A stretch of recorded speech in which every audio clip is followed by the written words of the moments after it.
There we are. I've shown slates, and as you can see from the slate, what I plan to do is to talk about the old school.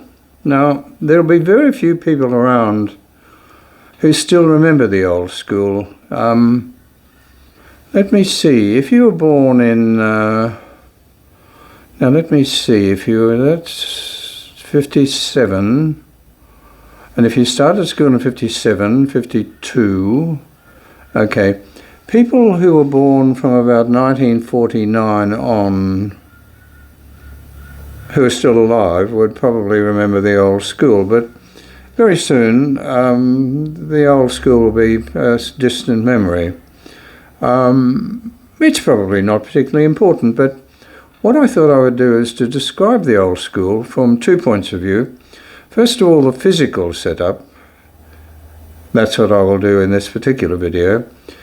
And then after that, I will discuss the people in the school, the teachers and the students, and the headmaster, of course, and the, shall we say, the learning style and the ceremonies that went on there, because everything is rather different from what it is now, and you never know, you just never know. One of these days somebody might say, I wonder what that old school was like. There are a few photos around about, but they don't really do justice to it. I know of one from the picnic of 1933, but that was a school where the buildings were a little lower. Maybe they were raised after 1933. And then there's another one taken from over on the Catholic Church corner. Oh, I would have thought that would have been taken in the early 50s, probably early 50s, maybe in late 40s. But I thought, no, look, I'll give you a full description of the grounds. And I'm inspired to do that, not just because I think one of these days it may be of interest to someone, but I do it also because the old school was so different from what I see there now.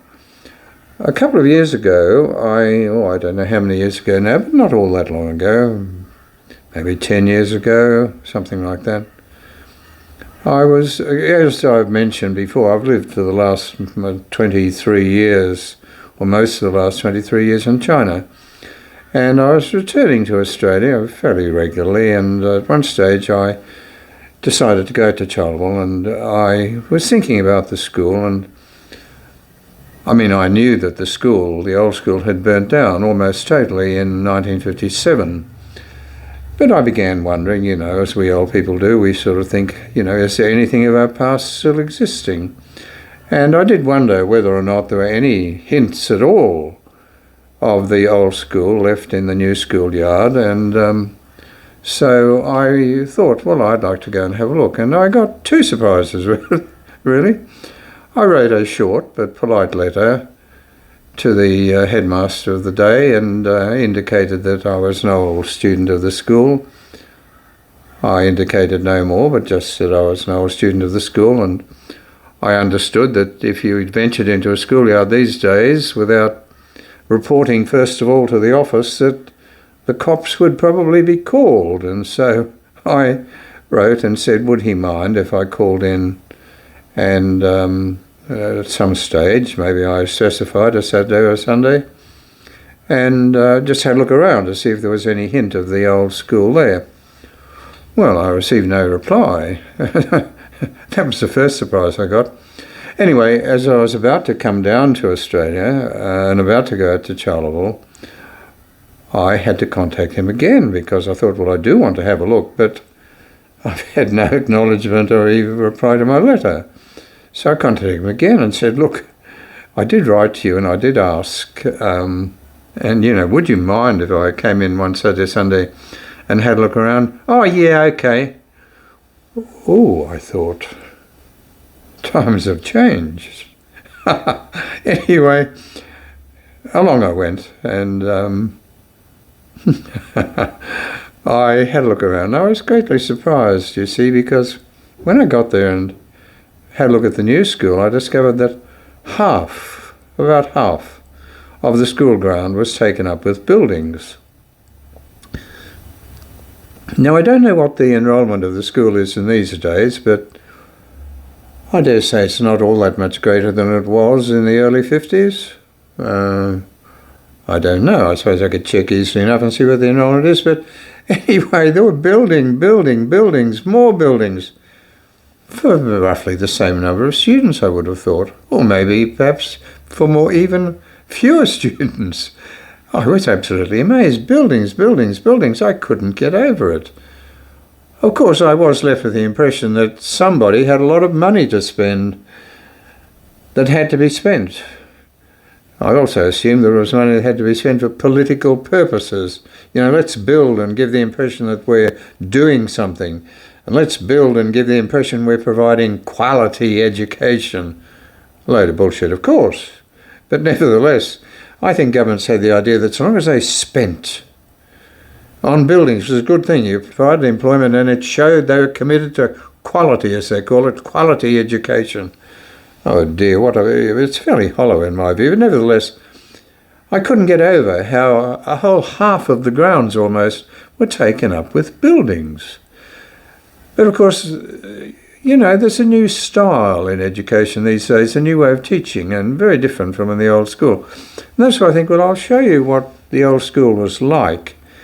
And one of these days, someone may be interested in, both the physical setup and how the physical setup reflected the attitude to learning and teaching in those days.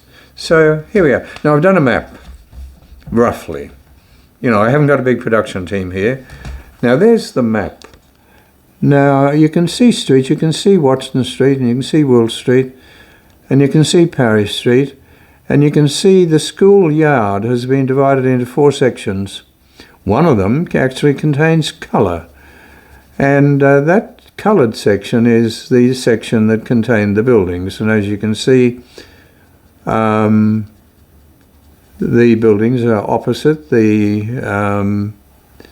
if you take Wool Street. Look, it's very difficult for me to see it because everything is upside down here at the moment, but you can see that the school building quarter was diagonally opposite the Catholic Church, and I will attempt not to get too confused, and so I'll leave it at that. But you can see there are 4 parts. One part was made up of buildings. One part was made up of, the parade ground basically, and a tennis court. Another part was made up of the head teacher's residence area, and then a wilderness area beyond that. And then the 4th part was what you might call the, I don't know what we called it in those days. I don't know that it had a name, but anyway, whatever it was a play area where if you wished you could run, or where you could play football, or maybe even play cricket and so on. But it was a pretty unkempt area to start with, for sure. And you can see, let me see, you can see some, when I have a look down there, you can see Ianson's shop, and then over here, 2 hotels. You can see Bell's Hotel and Tat's Hotel and so on. And that's about it. I wonder if that's accurate. Wait until I have a look. Yes, when I turn it around, it is fairly accurate. But there we are. The old school was really divided into 4 parts, and each part had a particular purpose. And now let me deal with, what should I deal with first?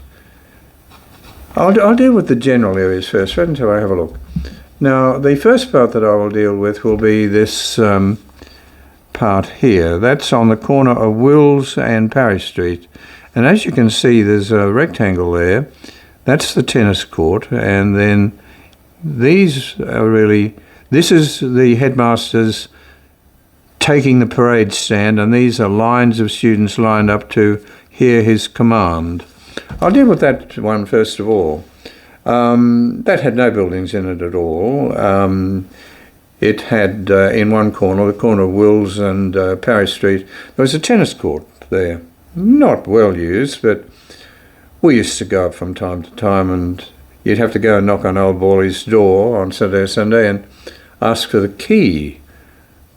why we would need the key there. You're locking people in, locking people out, but whatever. It wasn't much use, but we did go there occasionally and borrow the key from old Borley, and then of course we had to take it back. And then the rest of that area was made up largely of what you might call the parade ground. And the parade ground lives in my memory quite well, because there was I don't know what you would call it, a reviewing stand, painted white, of hardwood for sure. Old Borley used to walk up the steps, and there he would stand on the reviewing stand, and he would command his troops. And I remember them really quite well, because Borley regimented us fairly well, you see. We would have 2 parades each day. There was the morning parade, where we lined up and then we received the news of the day, or whatever it may have been, or the commands of the day, and then we marched into class. Okay. But then there was another parade. That was the after lunch parade. Same thing again. And we would line up, and boys line, girls line, and so on, and we would listen to this. I think would be the upper part of the school. I think the babies had a special parade of their own around there in another part of the school. And but I remember those parades with pain almost. Not pain for myself, but pain for many people. Now, the parades in winter were probably uncomfortable enough, because, as you well know, Charleville can be very, very cold in winter, and particularly in the morning. Lunchtime would have been okay, but the parade in the morning would have been fairly chilly for sure, about 9 o'clock, because I know we used to go to school and our hands would be frozen, and no teacher could ever ask us to write anything until around about 10 o'clock, because we couldn't feel the pencils in our hand. You couldn't write anything. So it was very good to have mental arithmetic and so on the first thing in the morning, because writing was impossible. And but anyway, it was cold. But in summer it was a rather different matter. The lunchtime parade was a very painful time for some people. These days people these days probably don't see themselves as being rich. Maybe they don't see themselves as being poor. And it may well have been that in the 40s people thought in the same way. People neither thought of themselves as being poor, but they certainly were by comparison with how things are today. And a lot of kids in the 40s, a lot of families didn't have shoes, and the kids would come to school barefooted. I don't know whether that was a permanent state of affairs or simply a frequent state of affairs, but a lot of kids would come to school without shoes. And if they didn't wear shoes to school in summer, they obviously didn't have any, because the after lunch parade was a terrible parade, because if it was a really hot summer, either the sand or the impacted earth, whatever it may have been, that was there on that parade ground was very savage. As you well know, that any area in Charleville in summer of the really hot weather can become extremely hot, and your feet will burn very badly. But we nevertheless had an after-lunch parade, and you'd line up, and of course the kids without shoes, these were the poor families. We went to school just occasionally without shoes, but not very often. But that was not because of poverty, but because we had sent our shoes off to Hubert Marshall to be fixed, because they didn't have much leather in the bottom of them anymore. They have big holes, and they had ultimately to be fixed. But for most of the time, we did have shoes, but a lot of kids didn't have shoes for most of the time. Well, okay, out they would go, and they would line up on the parade ground, and they would have to listen devotedly almost to what old Borley had to say. But the problem was the ground was so hot that those kids without shoes used to have to sort of dance around, because, if you're on a hot stove, you can't really keep your feet firmly on the hot stove through will. Nature causes you to do a sort of watusi, just to relieve your feet of the pain of the heat. But it did these kids no good. They would be doing a watusi, but from time to time, old Borley would be offended by this watusi. Off to the office, that boy, to the office. Well, of course, the boy would get caned, because for being restless on parade. and because he was doing the Watusi. But he was doing the Watusi because his feet were burning. That was the first part. Well, of course, there were 2 lines for each grade. There was the boys' line and there was the girls' line. And so after you lined up, one of the first instructions that came from Old Borley was, boys' lines, about turn. And we would turn around and the boys' lines would face the girls' lines. The teachers, almost in fear, stood at the end of the line. And then, as we were turned around, Borley would say, show hands. And we would lift our hands up like this. And then the teachers, or mousily almost, would walk down the line, and as the teacher went past us, we had to turn our hands like this, because not only we show hands, we had to turn our hands. So now, if they were dirty, you were sent to wash them.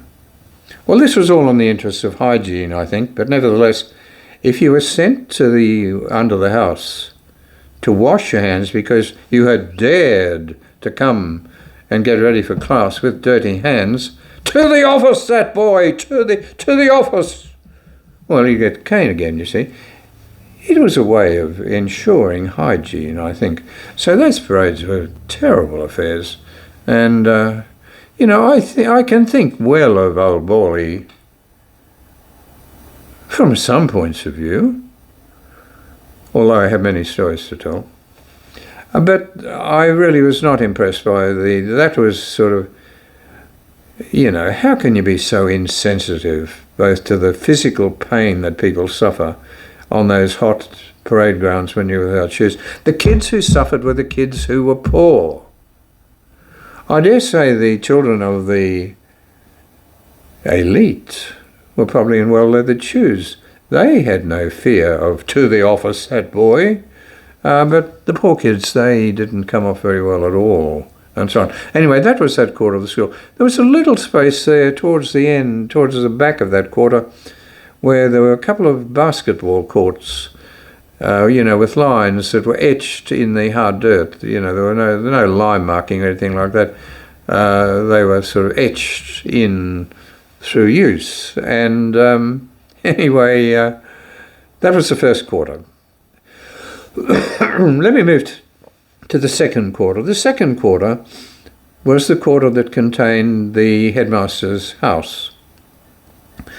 I don't know when that house was built, but certainly as it appears now, it's only a touted up version of the house that was there in 1943.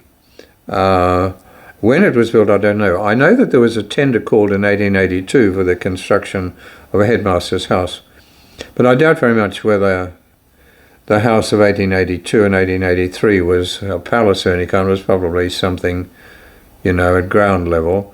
But I can't be sure of that. I really do not know what they built in 1882 or 1883, and I do not know when the building that's there now was built. But certainly it was there before I first went to school. On the northern side of the headmaster's block, there was a sort of a general play area, some cedar trees, and I remember a lot of bluebells used to grow over in the corner there, along Parish Street and on the corner of that block and the headmaster's house. And then on the western side of the headmaster's fence, there was the school wood heap. And now, the wood heap, I don't know who cut the wood. I never saw wood actually being cut. But I dare say Old Borley must have come over after dusk and cut some wood for his wooden stove. But I assume also that someone went and cut the wood for the cooking that went on in what was called the Domestic Science Building. But near there, of course, also was on the, I think it actually grew in the schoolyard, but there was a very large pepperina tree just near the gate that led into the headmaster's house. Oh, a big pepperina tree. And as you well know, wherever there was habitation in those days, if you see a pepperina tree anywhere in around Charleville, you know that in the 19th century there was probably some form of human habitation, probably a pub, Cobb and Co, horse changing point or something like that. But wherever there was human habitation, there seemed to have been a pepperina tree. We used to like playing under the pepperina tree because it was nice and shady and cool, but it also had magical qualities. You see, old Bawley used to deliver the cane with gusto and often, and a lot of people used to be able to anticipate probably that they were going to be the subject of the cane, either, you know, for some known infraction of the rule or by surprise, maybe for talking, God only knows. But anyway, it was said, but I don't know if it was a recipe that had any great efficacy about it, but it was said that if you rub the pepperina berries, I think they were, you know how the peperinas have got long leaves and they have their pinky sort of flowers, it was said that if you rub the juice, maybe of the leaves or maybe the berries, I'm not sure, into your hand, and you infuse the skin of your hand with this pepperina juice, we'll call it, it may not relieve the pain of the cane, but it would certainly split old Bawley's cane. And so those who could anticipate the cane would rub the pepperina into their hands. Now, whether it actually worked or not, I don't know. I never heard any reports of old Bawley's cane being split. But anyway, that's on one side of the head teacher's house. Then you go to the other side of the head teacher's house. Now, as far as the head teacher's house is concerned, there are some stories, and I'll leave them to part 2 of this, where I deal with personalities and so on, and inhabitants of the yard. On the far side of the ground, I don't know what that would have begun as. It might have begun as a sort of a horse paddock or something like that for kids who rode their horses to school in the early days. I don't know. Or maybe just the general area down the back. Maybe the kids put hobbles on their horses and they couldn't get away during the day. I don't know. The only thing that was there in the very early days were the air raid pits, I don't know, we could have probably called them the air raid trenches, I think. I don't know that we used any grander term for them. The air raid trenches were there, not up against the Parish Street fence, but level with the back fence of the head teacher's residence, and they're in a sort of a zigzag, not very deep, I think about 1 metre deep, and dirt piled up in front of them.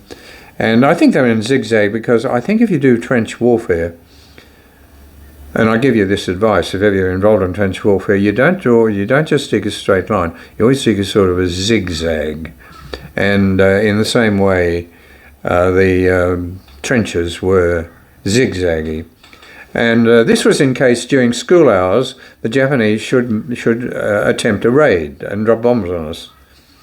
Now, the Japanese, as you well know, would have had to fly maybe from the Philippines or from Indonesia, or maybe from a ship, an aircraft carrier or something, docked off Darwin Harbour, whatever, or maybe from the highlands of New Guinea, I don't know, but they could have been impelled by a desire to bomb Charleville School. And just in case they did bomb Charleville School during the school hours, there was the air raid pits. Now, I don't know how seriously people took that, because I can't ever remember an air raid drill. Maybe when I was in Prep 1 we may have gone down there, but I can't remember that. But I have no great memory of it, because if there are air raid shelter practices, it had to be in 43, 44, 45, because after that there was no need for them. And but they were there, and I don't know when they filled them in, but they filled them in at some stage. Okay, that's the second section. The third section was that other half down the bottom end, down, towards the gully and Watson Street, the point where the road that comes down from the railway station, the railway crossing below the railway station, used to go past Bell's Hotel, Tat's Hotel, and then down over the gully, and then up the hill a little bit. And old Totty Conley, or I shouldn't call her old Totty Conley because she's a lovely woman, but Totty used to cross that every day when she would come to school during all of those years. Now that began as a sort of a general,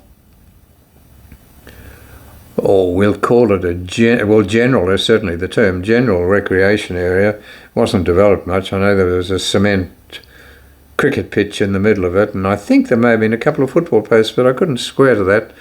And up, towards Ianson's, right down the bottom, and almost not quite opposite Tat's Hotel, but down that area there was a broad jump pit. And that was it. Along the Watson Street fence and right down the corner, there was a big dip down there early in the piece. and a lot of, I don't know what kind of trees there were, but trees of no great quality, shrubbery sort of stuff down there. But anyway, if you wanted to play and kick a football or do whatever, that's where you went. That was that quarter. It was eventually tidied up. It was tidied up in about 1946, 1947, because the council and probably the Department of Education decided to spend a little bit of money.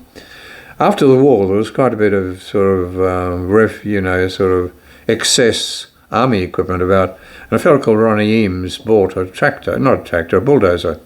Yellow bulldozer, as I recall.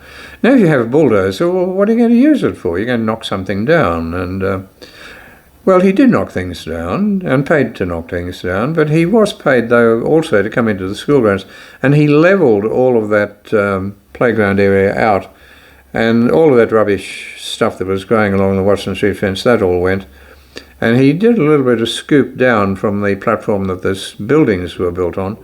And so there was a general flat area, and it looked rather neater and rather more elegant than it had looked. But I still don't think it contained anything very much more than a cement cricket pitch, a couple of football posts, and a board jump pit. And but outside that, of course, he got into knocking things down with gusto, because for some reason or another, I don't know, I think they just found employment, really. But they paid him to knock all the gum trees down along the gully. Not all along the gully, but just along that block. I don't know the name of the street, but there was a street that went down one side of the old hospital and came down, and it came over the gully at that point, where they used army excess stuff to build a sort of a tubular bridge going across the gully at that point.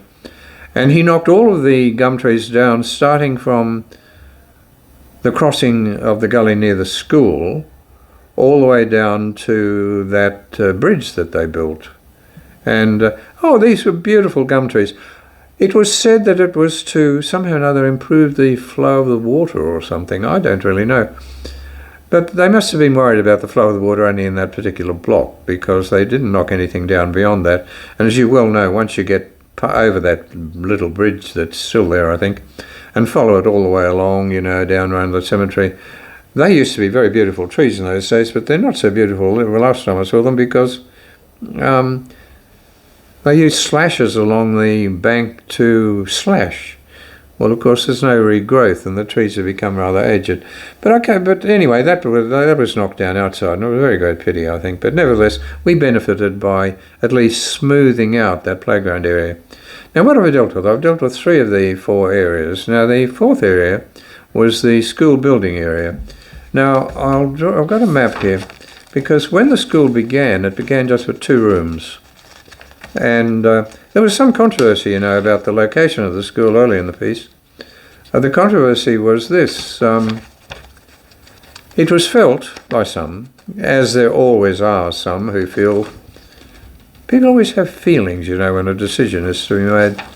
And anyway, it was thought, probably in the 1870s, early 1880s, that the site of the school was rather distant from the town. And, but eventually, though, people were persuaded. Maybe in the first instance they were troubled, if there was a flood in the gully. Could have been that. But nevertheless, people did feel their principal objection was it was a little too distant from the town. They did eventually build a sort of a swinging bridge there, these, not like that modern one we've got now. I don't know when that was built. But that swimming bridge, the ladies in their bustles and long skirts and all the rest of it used to cross over that bridge. And young hoons used to get underneath it and rock it like mad. And of course there were some complaints about that. I think that was only on one side, and I think it might have been on the Catholic Church side, if I remember rightly, but I wouldn't swear to that one. But anyway, now the department had a plan, basic plan, in the first schoolrooms. Now I'll give you, that's the plan of the whole school. Now, if I can point with my finger, because unfortunately everything is back to front with this, until you see it on screen. Now, see this central part here. You can see 2 schoolrooms. You can see a veranda on one side, veranda on the other side, and a hallway in the middle. Okay, then. That was the basic plan. 2 schoolrooms, a veranda on the west, a veranda on the east, 2 schoolrooms and a hallway between the two, and that was it. So the verandas obviously provided coolness, you know, from a western sun, from the eastern sun and so on. And you had these 2 rooms. And there was a little building, little room attached to it here. And that room was, well, they became teachers' rooms. That was old Bawley's room when I was around. Now, whether that was the first building, I don't know. Or whether that was the first building, I don't know. One of them was, I don't know. There used to be a big play shed here, but that's long since gone by the time I got to school. In that 1933 photo, you can see it. But that was the basic plan. Now, my Aunt Mary, that's my grandfather's sister, she and Lizzie, I think, went to school about the same time, and Lizzie was in one room and Mary was in the other. And they had a good time, apparently. But then when they needed a 3rd room and a 4th room, they repeated the pattern here. So that veranda would link with this veranda and so on. When they needed a 5th and 6th room, they built the 5th and 6th room over here. This veranda linked with this veranda and so on. Okay, so that was the old basic pattern, and they were pretty good rooms. After that, the department sort of went cheap, because they then said, why do we need 2 verandas? We only need 1 veranda. So then we ended up with what we call the egg crate extensions. I don't know which came first. Maybe this one down here, this would be Totty's. Oh, if I'm reading it rightly, see, the problem is this is all upside down. Where will I have a look? I'll put my finger on it. Okay, here we are. Now this area was Totty's, the infants area. I think there were 4 rooms there. Totty had Prep 1 and 2, that was the first year. Mrs. Hollett used to have Prep 3 and 4, that was the second year. And then there was a music room. And whether the music room was a separate room, or whether it was just a 4th room, a separate room, or whether it was a 3rd room that doubled as an extra room for Totty and also a music room, I don't really know. Then they built in must be this one up here. They built in 2 more rooms that became the rooms for grade 6 and grade 7. And then eventually, well, I just have a look. Wait a minute. Ah, yes, now this, wait a minute, whoa. These were the grade 6 and grade 7 rooms. Okay, then. And then eventually, the last lot of rooms were this lot down here. These were on Watson Street. And these were, again, these are all called egg crate rooms. Egg crate rooms. Just a series of rooms, a building with a series of rooms and 1 veranda. None of this arty-farty 2 verandas. That was a waste of space. So have I covered them? Oh, and this one up here, they eventually ended up with a sort of a secondary department high school, of which I'll have something to say, of no great complimentary, I can tell you. Not complimentary at all, but I'll tell you about that eventually. And then, oh wait a minute, I think I've got that right. Well, I just have a check. This one here is the high school room. This was sub-junior, this was junior, and this was the typewriter storeroom, and so on. And then this was the ladies' staff room, and this was the gentlemen's staff room, and this was Wally Kirk's office. Then there's a square here in the middle. That square was the building for, on the ground floor was what was called manual training. And on the upper floor was domestic science. And then there was a yard attached to it in which there was a rotary clothesline, because if the girls did theory of washing, the stuff was hung up on the clothesline. But it had a fence around it, strangely enough. Those subjects, of course, went through title changes as the world and education became more sophisticated. Manual training became manual arts. And then upstairs, oh, for God's sake, the changes there. We began with domestic science, and then I think it moved there. It became, domestic science? Oh, I suppose so. Ah, yes. Then it became more modern, and it became home science. And then that wasn't good enough. Eventually it became home economics. Oh, it was, PhD stuff. A lot of bullshit, I can tell you.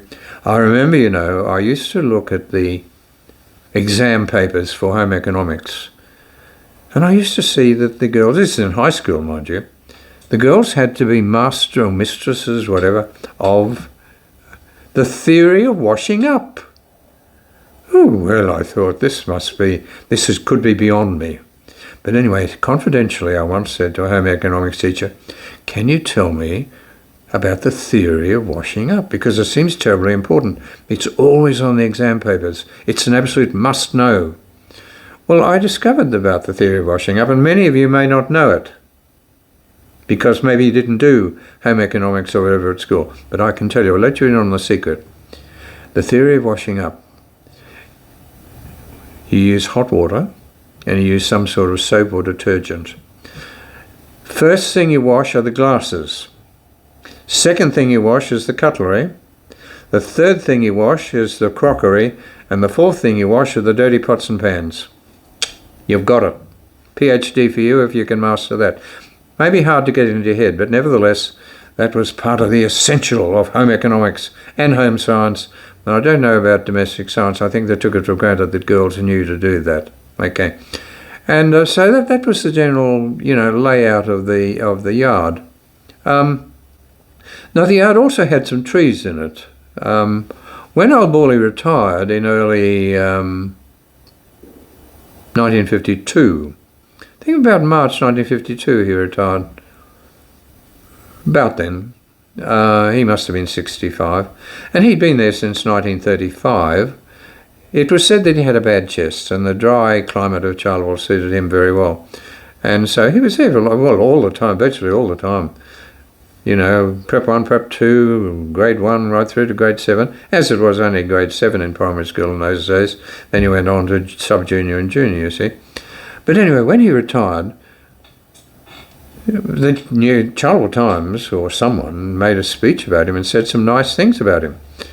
And there were some nice things for sure. He was praised in this speech because of his contributions to the arboreal quality, if you will call it that, the arboreal quality of the yard, because he had seen to the improvement of the yard by the addition of certain greenery. Okay, well, as far as I can remember, there was a little bit of rubbish, natural stuff, going down along Watson Street down towards the gully. And there was a large coolabah tree over there near Watson Street, about level with that domestic science, home economics building. Oh, huge coolabah tree. Bit of wooden frame around it. Okay then.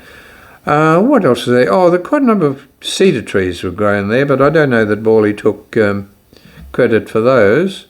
But he was given credit for 3 other tree types.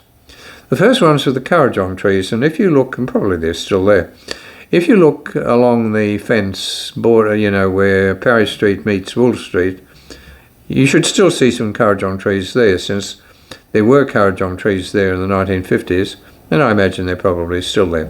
So old Borley got the credit for the Currajong trees. Now, I don't recall Currajong trees in any other part of the school. They were there. I don't know how many there were, but some of them were there anyway. Okay. The next thing he was given credit for were the oleanders.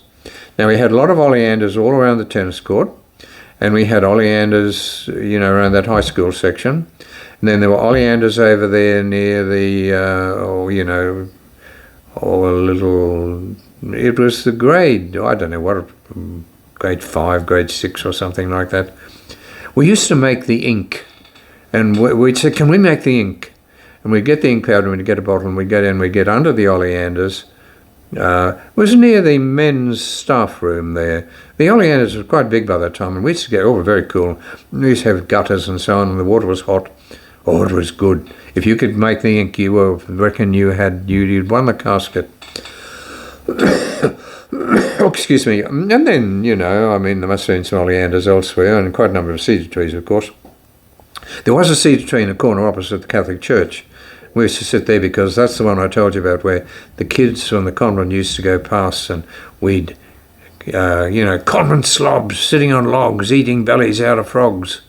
Oh, of course, we weren't to be put down by that. We gave them the riposte. No, no, no, no, no. That's what we said to them. They gave us the riposte. States with the dirty old dates. Okay, that was on the corner. Okay, but I don't know whether Borley took the credit for the cedar trees. Well, he wasn't given credit for in that speech anyway. The third thing he was given credit for was another plant I used to think was very lovely. There are about 6 of these trees, and they grew down beyond the near the oval, near the wood heap, along towards below Totty's classrooms, and then down, not too far down, because only about half a dozen of them, because then there was some cedar trees looking out over what we might call the oval. Okay, but the third type of tree was I thought it was a very attractive tree. Pendulous leaves, green, thin, a yellow flower, and with seed pods containing a very hard seed. I think you'd probably need a hammer to break them. They were really, really hard seeds. But the trees themselves had little frames around them. And I noticed them there, first of all, in 1943, 1944. I was very taken with them because I'd never seen them anywhere else.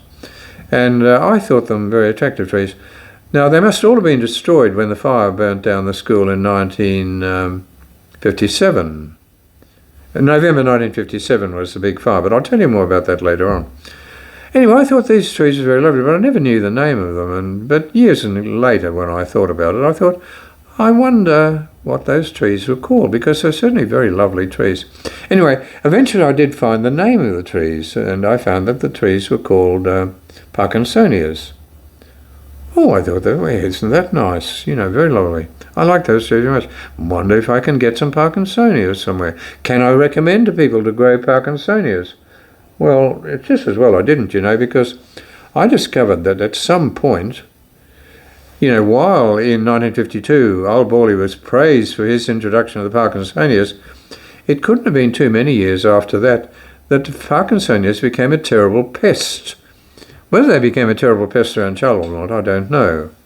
But certainly in arid inland areas, these trees grew like wildfire, and they didn't mind lack of water and didn't mind arid soil, and they became tangled messes, not the beautiful manicured things that were in the Charleville School grounds. And so, it may well be that while Borley was praised for the Currajongs and the oleanders, maybe in later stages, people may have chosen to forget that he had been responsible at least for the Parkinsonias in the school ground. But the oleanders remind me of one of Borley's famous sayings. Well, famous to me anyway. In schools there's always a parent who will nitpick. You'd be amazed. There's always a parent who will nitpick. Murder and all that type of thing. Well, that's fair enough. Failure to learn, failure to teach, all of those things. Fair enough. But there is always a sort of parent who will nitpick over some small point. Anyway, Borley was confronted by one of these. Borley had planted the oleanders, and someone pointed out to him, blaming him, Mr. Kirk. They didn't call him Borley, of course. Mr. Kirk, those oleanders are poisonous. Well, as you know, these days Charleville is filled with poisonous oleanders. Every country in the world is covered in poisonous oleanders. But anyway, Borley was unperturbed. Yes, he said, I know that they're poisonous. But he said, what I also know is that not even the goats are stupid enough to eat them. So if your child is stupid enough to eat, let the comment be on you. Well, I've never heard of anyone dying or being poisoned by oleanders. And Borley knew that, so he persisted with the oleanders. And by the time I went to school, the oleanders grew all along Wolf Street, and they grew around the school buildings and around what was the high school building in those days, and around the tennis courts. Pink and white oleanders, as I recall, were the main type that were there. But anyway, all in all, there were plenty of trees in the yard, and it looked quite nice. And I used to like it very much. I thought it was very nice. I liked the way the buildings were confined to a particular area, and the buildings had a very specific purpose, and that was learning. Come to school, learn. The teachers have got something to teach. what they have to teach. It's worth your knowing. So let's come to school. Let's not use it as an opportunity for self-expression. Let's not use it as an opportunity for romping around and doing all sorts of wonderful creative things. Or, I mean, there came a time, when every person who had some axe to grind thought that the school should be used to teach it. I remember some ratbag woman, some ratbag teacher, who once said to me, we really must introduce a course in grief counselling. Grief counselling, I thought. Look, do it at home, do it at church, do it at somewhere. But we've got enough maths to teach. We've got spelling to teach. We've got multiplication, addition. We've got tables to learn. We've got so much to learn. And you want us to take time out in grief counselling. I thought, look, the age of madness is upon us. The buildings that were built there, that were burnt down in 57, you came to school, you sat in your place, you behaved yourself. There was a full program of work between 9 and 3. There wasn't much time for self-expression. Shut up and learn and get on with it. And people did quite well. If I were to recall people who did quite well from that school, I could give you quite a number of names.